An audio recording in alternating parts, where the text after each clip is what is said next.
नजर सब पर। नमस्कार, आप देख रहे हैं 10 न्यूज और मैं हूं बियालमान। आज की बड़ी खबरें लेकर हम हाजिर हैं, बिना रुके बिना थमे। चलिए शुरू करते हैं फटाफट खबरों का सिलसिला।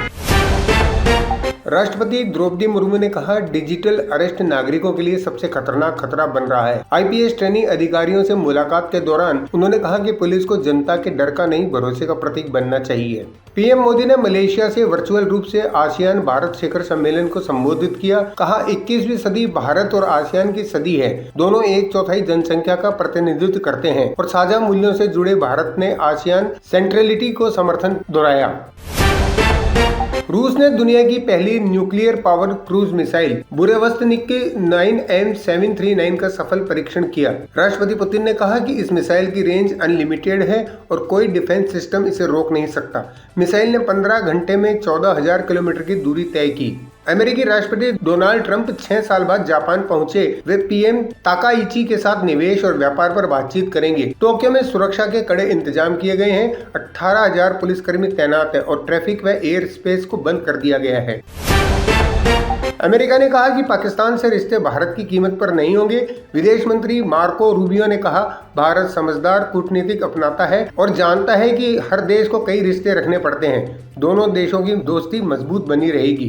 बांग्लादेश के अंतरिम प्रमुख मोहम्मद यूनुस ने पाकिस्तानी जनरल को ऐसी किताब गिफ्ट की जिसमें भारत के पूर्वोत्तर राज्यों को बांग्लादेश का हिस्सा दिखाया गया। किताब का नाम आर्ट ऑफ ट्रायम्फ है। इस विवाद पर भारत की ओर से अब तक कोई आधिकारिक प्रतिक्रिया नहीं आई है।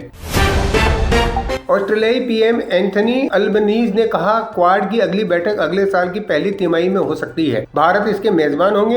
अमेरिका, जापान और ऑस्ट्रेलिया के साथ यह रणनीतिक मंच इंडो पैसिफिक में अहम भूमिका निभाता है। चुनाव आयोग ने 12 राज्यों में विशेष इंटेंसिव रिवीजन यानी SIR शुरू करने का ऐलान किया। मुख्य चुनाव आयुक्त ज्ञानेश कुमार ने बताया कि आज रात से वोटर लिस्ट फ्रीज हो जाएगी। इस चरण में नए वोटरों के नाम जुड़ेंगे और त्रुटियों को सुधारा जाएगा। बिहार में यह प्रयोग सफल रहा था। बिहार चुनाव में महागठबंधन का प्रचार तेज। 29 अक्टूबर को राहुल गांधी और तेजस्वी यादव की संयुक्त रैली होगी। प्रियंका गांधी मंगलवार को बेगूसराय से प्रचार की शुरुआत करेंगी। वहीं बीजेपी ने साफ किया, एनडीए में सीएम चेहरा नीतीश कुमार ही है। देश भर में छठ पूजा की तैयारियां पूरी। आज शाम व्रती सूर्यदेव को अर्घ्य देंगे। दिल्ली में 1300 से ज्यादा घाट सजाए गए हैं। चर्चा है कि पीएम मोदी भी वासुदेव घाट पर पूजा में शामिल हो सकते हैं। विदेशों में भी भारतीय समुदाय उत्साह से छठ मना रहा है।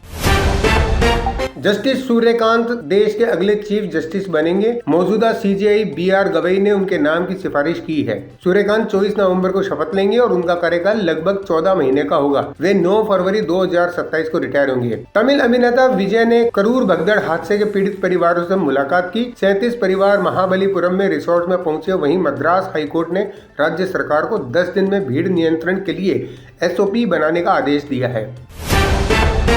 बिहार चुनाव में पूर्व कांग्रेस नेता आचार्य प्रमोद कृष्णन ने तेजस्वी यादव पर विवादित बयान दिया। कहा, अगर तेजस्वी सीएम बने तो बिहार में शरिया कानून लागू करेंगे। बयान के बाद सियासी घमासान तेज हो गया है। तमिलनाडु के सीएम MK स्टालिन ने कहा कि DMK और कांग्रेस अब एक टीम है। उन्होंने राहुल गांधी को बड़ा भाई बताया और कहा कि उनके स्नेह को शब्दों में बयान नहीं किया जा सकता। स्टालिन का बयान सियासी हलकों में चर्चा का विषय बना है। बिहार चुनाव से ठीक पहले बीजेपी ने बागी नेताओं पर बड़ी कार्रवाई की।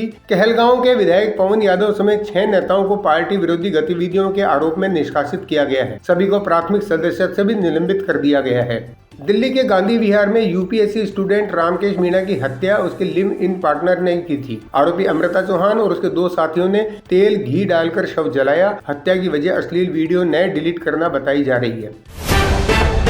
साइक्लोन मोंथा तेजी से पूर्वी तट की ओर बढ़ रहा है। केरल में भारी बारिश से 2 लोगों की मौत हो चुकी है। ओडिशा, आंध्र और बंगाल में रेड अलर्ट जारी है। ओडिशा में राहत टीमें तैनात कर दी गई और तटीय इलाकों से लोगों को सुरक्षित स्थान पर भेजा जा रहा है। भारत और बांग्लादेश के बीच महिला वनडे वर्ल्ड कप का आखिरी लीग मैच बारिश के कारण रद्द हो गया। दोनों टीमों को 1-1 अंक मिला। भारत पहले ही सेमीफाइनल में पहुंच चुका है और अब 30 अक्टूबर को ऑस्ट्रेलिया से भिड़ेगा। इमरान हाशमी और यामी गौतम की फिल्म हक का ट्रेलर रिलीज हो गया। यह शाहबानो पर केस आधारित कोर्ट रूम ड्रामा है। फिल्म में यामी मुस्लिम महिला के हक की लड़ाई लड़ती नजर आएंगी, जबकि इमरान उसके पति और वकील की भूमिका में है। 31 अक्टूबर को सिनेमाघरों में 2 हिंदी फिल्में भिड़ेंगी। परेश रावल की द ताज स्टोरी और आशुतोष राणे की 1-2 चा चा। एक तरफ इतिहास से जुड़ा कोर्ट ड्रामा तो दूसरी ओर हल्की फुल्की पारिवारिक कॉमेडी। दर्शकों में जबरदस्त उत्साह है। ये थी आज की सभी बड़ी और जरूरी खबरें तेज रफ्तार में। अगर आप देश दुनिया की हर हलचल से अपडेट रहना चाहते हैं तो जुड़िए 10 न्यूज के साथ। मैं हूं बियाल मान, मिलेंगे फिर एक और बुलेटिन में। तब तक के लिए मुझे दीजिए इजाजत। जय हिंद। नजर सब